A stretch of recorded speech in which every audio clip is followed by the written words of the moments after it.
Developing flexibility and mobility can be one of the most important components when it comes to learning new movements. Coming up, I have 25 of my favorite and most effective stretches for doing so. Most of these stretches can be held anywhere from several seconds to several minutes depending on your goals and your time. But you gotta focus.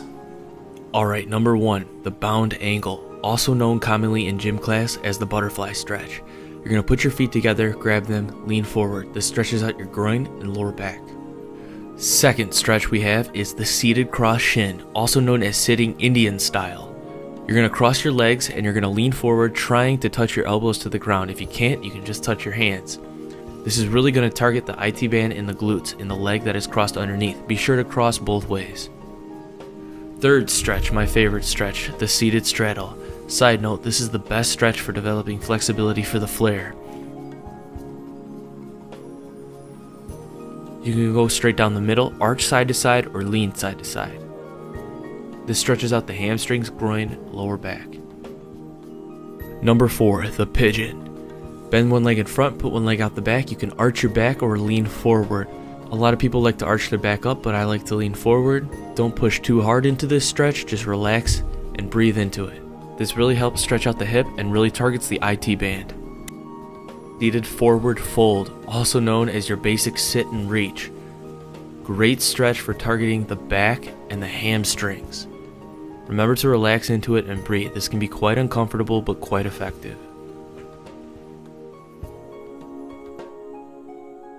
Alright, bonus variation, single leg seated forward fold. You can choose to bend one leg in and lean out towards the other.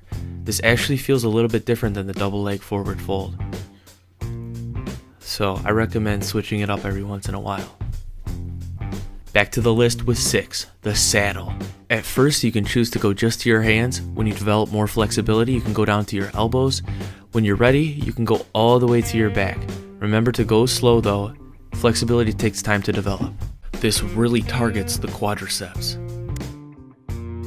Alright, simple variation of this stretch, what you can choose to do is put your toes down and lean back into it, targeting the plantar fascia in the foot. Moving on to 7, the downward dog. You want to try to plant your heels on the ground, keeping your legs straight, and try to keep your back straight and arms straight. This really targets the hamstrings, the lower back. Alright, the downward dog calf stretch. If you bring one leg in, you'll actually stretch the calf. Now, if you bend the knee, you'll actually stretch the soleus, which is the deeper calf muscle. Another variation of the calf stretch you can do up against the wall. Now, if you have the legs straight, you'll stretch more of the gastrocnemius, and if you bend the knee, you'll have more of the soleus being stretched. Both are calf muscles, so I recommend doing both. Alright, moving on with your basic lunge stretch. Really stretches the hip flexors on one side and the hip extensors on the other. Remember, do both legs. Alright, little bonus variation here. If you dive deeper into your lunge, bending more of your ankle, you'll actually really stretch the soleus muscle in that leg. Alright, moving on with the lizard. Basically just like your basic lunge stretch, but you're going to put your arms down to the side of your leg, further opening the hips. Number 12, the frog. Developing hip and groin flexibility, this is a great movement. Exactly what it looks like. Alright, great for mobility and flexibility, and also decompressing the lower back, believe it or not. The deep sumo squat. You're going to allow yourself to sit in the squatting position, try to keep your joints stacked, breathe, allow the stretch to take place. A lot of people like to have their back straight, but I actually like to arch my back over. Moving on with the lying quad stretch, basically a variation of the runner stretch standing up, but you're lying down. I feel like this targets the quads a lot better than it does standing up. However, if you do want to stand up, you can do this one the old-fashioned way. Just be sure to mind muscle stretch that quad out. Alright, your basic glute stretch. This one is wonderful. Glute and the IT band. Cross the leg, pull it over with the arms.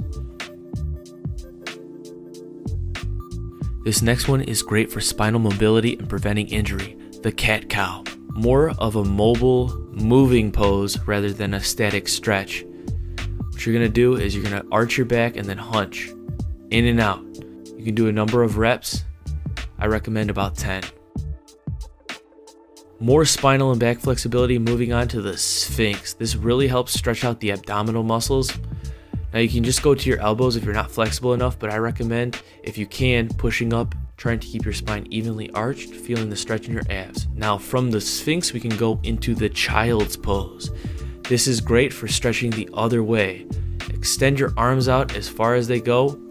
You'll also feel a good stretch in the shoulders. Great stretch. Alright, one of my other favorites, the bridge stretch. This one requires quite the flexibility. I recommend working on the Sphinx before going totally here, and you can also do this one, the partial bridge stretch. Helps develop anterior chain flexibility. Now, a very relaxing yet effective stretch, the supine twist. Exactly what it looks like.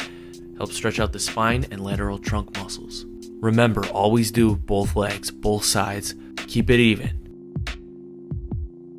Moving on to the twisted cross, helping stretch out the front delts, the bicep, and the chest. Arm down, twist. Feeling the stretch in the front of the arm. The neck often gets tight and or is prone to injury. That is why it is always a good idea to help stretch out the neck tissues. Side to side, front to back, you can choose to apply a little bit of pressure side to side, and when you lean forward,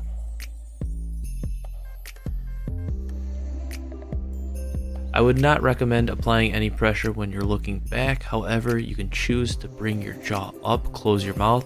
That'll further stretch out the front of the neck muscles. Your basic wrist stretch.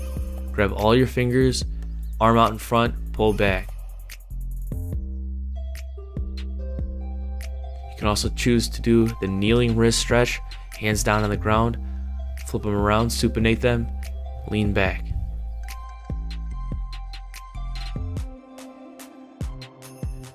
Wrist pull down stretch. With your other arm, grab your thumb, pull your wrist down. This helps stretch out the radiocarpal joint of the wrist.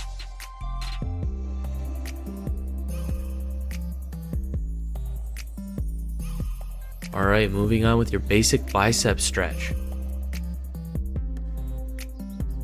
Bring your arm back as far as it can go and then supinate, which means turn your palm up.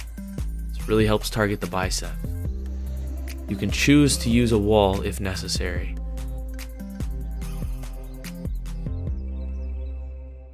Alrighty, here's a great little variation bonus stretch, mobility movement. Your basic arm circles. I know they're silly, but these are really important and beneficial for developing flexibility, mobility, and warming up the shoulder joints, which is one of the weakest joints in the whole entire body. Take care of your shoulders, guys and girls. Do your arm circles. Hey, if we're gonna do arm circles, why don't we do wrist circles? Seriously, really good for warming up the wrists and developing wrist mobility as well. Alright, getting fancy here with the eagle. What you're going to do is you're going to wrap one arm underneath the other. This is going to help stretch out the post delts, a little bit of the tricep. If you don't want to do this fancy junk, you can just choose to have your arm out straight, pull at your elbow. Alright, your basic hand hook, this weird tricep stretch that everybody seems to want to do that nobody can really do without a towel.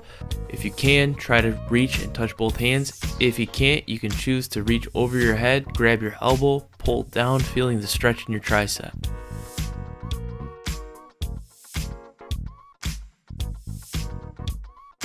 But wait, there's more. Tons of bonuses in this video. Here's a little bonus. This is like my favorite one that's unconventional. I call it the back pull. Cross your leg, grab just beneath your knee, and let your leg sink down. I feel like this really helps stretch out the post delts, the upper back, the traps, a little bit of the rhomboids. In my opinion, it just really helps relieve tension in the upper back. It's a great stretch and no one really does it. Or awesome. If you guys are looking to get in shape for the summer, check out my 12-week calisthenics program, Bodyweight Beast. Only kinds